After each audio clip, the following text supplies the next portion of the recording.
Goeiedag, hierdie is die video-opname van voedselproduksie, jaar 4, vir julle assessering wat julle in kwartaal 1 skryf.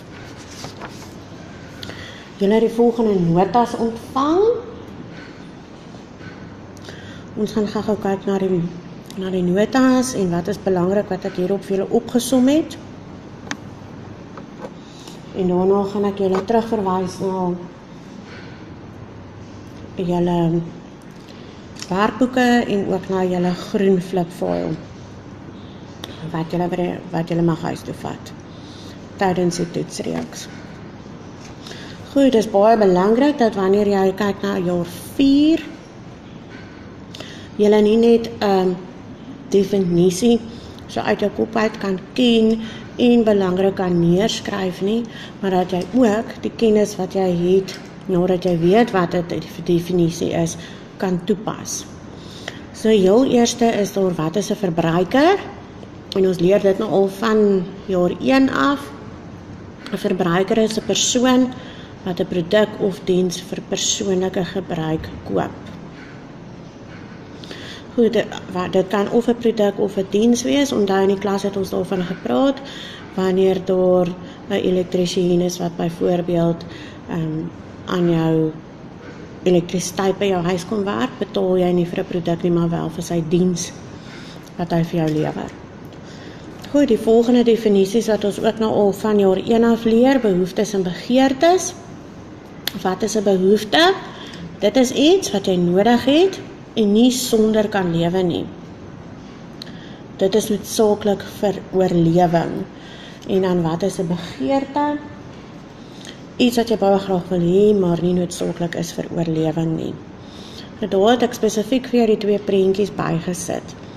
Ek kan byvoorbeeld vir jou vra, is die kruideniersware 'n behoefte of 'n begeerte? Dan gaan jy vir my sê, dit is 'n behoefte, want dit is iets wat jy nodig het, jy het nodig om kos te eet, jy kan nie sonder dit lewe nie, dit is noodsaaklik vir oorlewing. En dan kan ek vir jou iets anders vra, soos byvoorbeeld die PlayStation of die speletjies, TV-speletjies, is dit 'n behoefte of 'n begeerte? En dan gaan jy vir my kan sê, dit is definitief 'n begeerte, dit is iets wat jy baie graag wil hê, maar is nie noodsaaklik vir oorlewing nie. So as jy dit nie het nie, sal jy nog steeds oorlewe. Dit is 'n luukse item wat jy graag wil hê, 'n begeerte. So kan ek verskeie tipe vrae vra oor behoeftes en begeertes, waar jy dan vir my dit moet kan toepas. En dan kan ek ook vir jou vra om vir my die definisie te kan neerskryf. Onthou, ons het in die klas daaroor gepraat, hoe leer ek hierdie tipe definisies? Dit is belangrik dat jy dit vir jouself, wanneer jy dit lees, probeer om weer die leerdokument toe te maak en te kyk of jy die definisie hardop vir jouself kan sê. As jy dit nie hardop vir jouself kan sê nie, gaan weer terug na die definisie toe en probeer dit weer 'n paar keer deur te lees en dit te onthou. Probeer dan weer om jou studienotas toe te maak en kyk of jy dit hardop kan herhaal. Wanneer jy dit reg kry om dit hardop te herhaal, probeer dan om dit neer te skryf op 'n stuk papier. Indien jy sukkel om dit neer te skryf, gaan weer terug na jou definisie toe, herhaal dit weer 'n paar keer terwyl jy daardeur lees. Maak dit toe, probeer om dit hardop te sê. As jy dit hardop kan sê, probeer weer om dit neer te skryf. Dit is baie belangrik dat jy wel oefen om dit neer te skryf, sodat jy daardie paadjie in jou brein kan vas lê om hierdie definisie te kan onthou en dit wel te kan neerskryf. Goed, dit is wat verbruikersbehoeftes en begeertes aanbetref. Wanneer ons aanbeweeg, kyk ons na finansiële verbruikers en ons het daar gekyk na huishoudelike inkomstes en uitgawes. Wat is 'n huishoudelike inkomste? dit is die totale inkomste van al die lede van die huishouding. So dit is almal wat saam met daardie huishouding leef en ouer is as 15 jaar. Onthou ons het in die klas ook daarna verwys,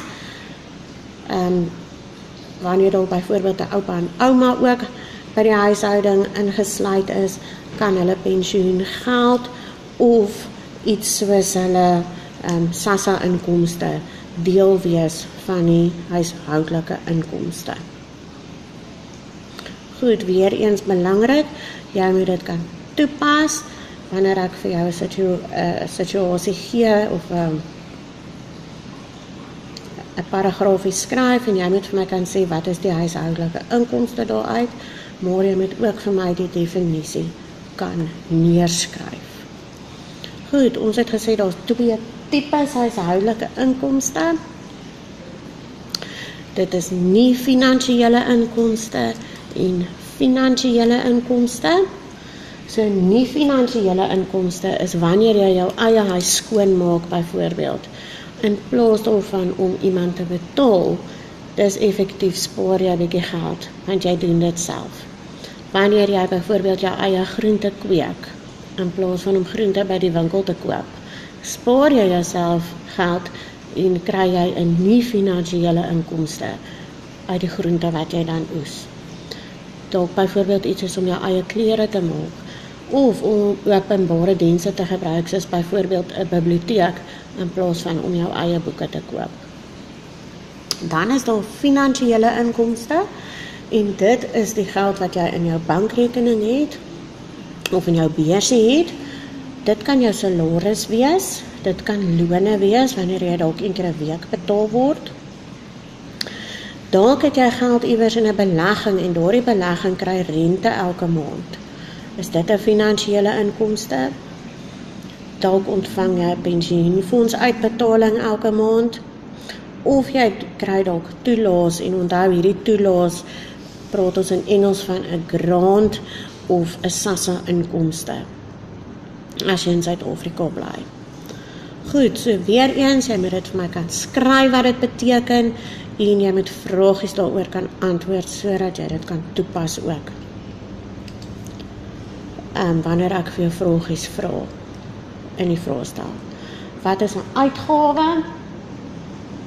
'n Uitgawe is die term wat gebruik word vir 'n betaling met kontant of op krediet om goedere of dienste te koop.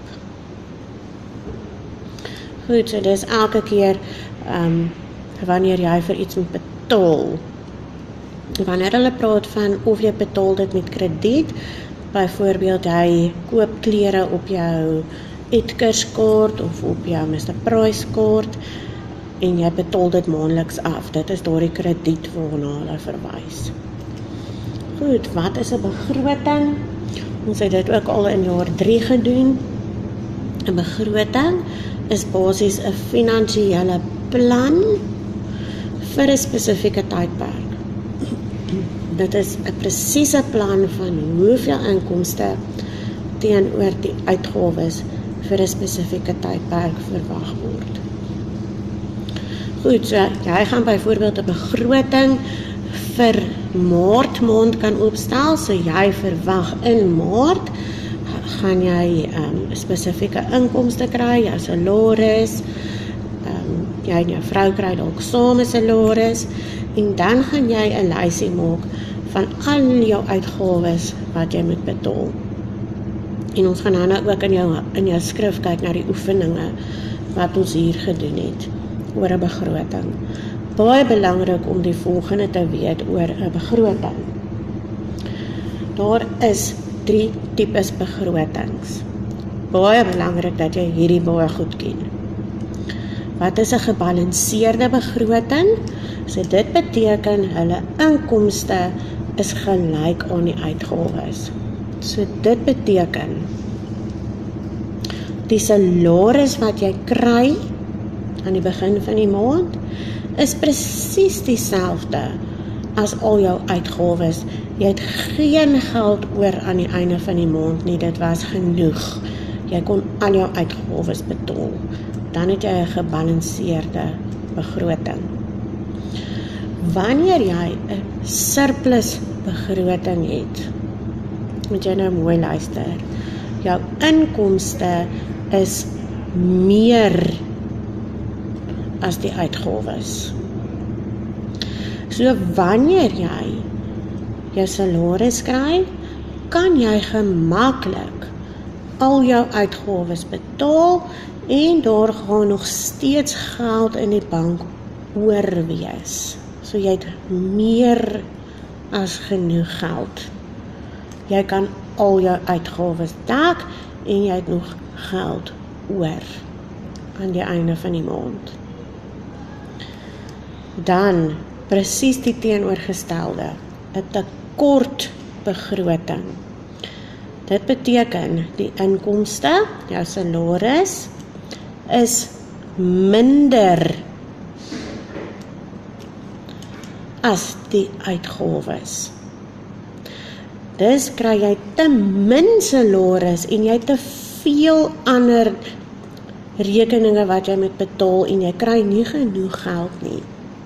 So jy het 'n tekort aan geld aan die einde van die maand. Jy kan nie al jou uitgawes betaal nie.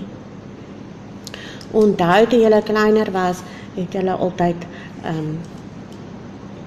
die sommetjies gedoen van groter as en kleiner as. Onthou as ons kleiner as gemaak het ons altyd gesê met 'n k kan maak, dan sy kleiner as. Dan jy 'n tekort begroting. Goed, en as jy 'n surplus begroting het, jy het meer as genoeg geld, ons ekstra geld oor aan die einde van die maand, nadat jy alles betaal het. Goed, dan is dit ook vir jou nodig om te weet om 'n begroting te kan uitwerk. Maak asseblief seker jy doen weer die begroting oefeninge in jou werkboek en onthou wat is 'n surplus begroting en wat is 'n tekort begroting en hoe om dit uit te werk. Baie belangrik. Goed, wanneer ons na verskillende tipe energie kyk, verwys ek jou terug na hierdie werkkaart ook, wat in ons boeke gedoen is. Ek gaan ook net vir jou lees hier. Ons is verbruikers van energie en water. Ons moet seker maak ons bespaar dit vir ons kinders eendag. Olie, gas en steenkool is voorbeelde van fossiel brandstowwe. Dit kom van ontbinde plante en diere. Hernubare vorme van energie is energie wat op verskillende maniere deur die natuur en sy elemente opgewek word. Sonkrag gebruik die son om energie op te wek. Hidroelektrisiteit gebruik water om energie op te wek. En windkrag is 'n vorm van hernubare energie. Dan is dit ook belangrik, en ek het vir jou spasie hier gelos op jou leerpapier, hoe gaan jy water bespaar en hoe gaan jy elektrisiteit bespaar? Maak asseblief vir jouself hier 'n lysie. Ek gaan jou ook terugverwys, wanneer jy leer vir jou vrae stel, om na jou werkboek toe te gaan. Ek het hier 'n huishoudse boek. Gaan kyk asseblief na die heel eerste werkkaarte wat ons gedoen het, die begin van hierdie kwartaal. Daar het ons werkkaart 1, opdrag 1 gedoen, oor die verskillende fossiel brandstowwe, met hulle voordele en nadele. Baie belangrik dat jy weet wat is elkeen van die fossiel brandstowwe. Dan in opdrag 2, illustreer maniere hoe om elektrisiteit te bespaar, en jy moet 'n paar sketse en sinne daaroor skryf. Baie belangrik, gaan kyk ook, hoe kan ons water bespaar? Ek gaan nou vir jou wys in jou laakie. Ons het hierdie werkkaart ook gedoen, opdrag 3, waar ons gekyk het na verskillende maniere om water te bespaar, en dan baie belangrik, wil ek julle met hierdie begrotingsoefeninge weer gaan oefen. Ons gaan dit ook in die klas vir hersiening doen, waar jy 'n leesstuk gekry het en dan moet jy die begroting kan voltooi. Resepte hoef jy glad nie te leer nie. Dit is veral dit in jou werkboek. Dan wil ek graag hê jy moet ook gaan kyk na jou groen lêertjie. Die heel eerste werk wat ons hierdie kwartaal gedoen het, fossiel brandstowwe en hernubare energie, vir al die definisies daarop. Dit is baie belangrik. Ek moet net hier uithaal, dan kan jy dit beter sien. Ek het ook julle lêertjies vir na huis toe gestuur, sodat julle dit kan oefen. So wat is fossiel brandstowwe? Wat is hernubare energie? En dan ook die verskillende tipe hernubare energie, soos dat ons dit in ons lêertjies het. So, as jy gaan kyk na die tweede bladsy, dit is weer soos dat ons in ons werkboek gedoen het, door die werkkaart. So kan jy ook kyk dat jy die regte antwoorde het van jou werkkaart. Onder op hierdie bladsy, hoe om energie te bespaar, is baie belangrik. Leer maar 'n paar, dit kan jy dalk tyd spaar in die vraestel. Dan op die derde bladsy, net hier uit die sakkie uithaal, het ons bietjie gekyk na waterbesparing.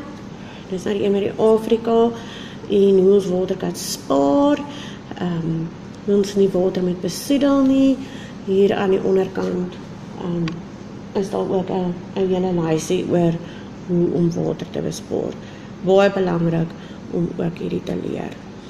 Onthou, het ons gesê, leer ons sê dit hardop, maak dit toe, probeer dit weer hardop sê.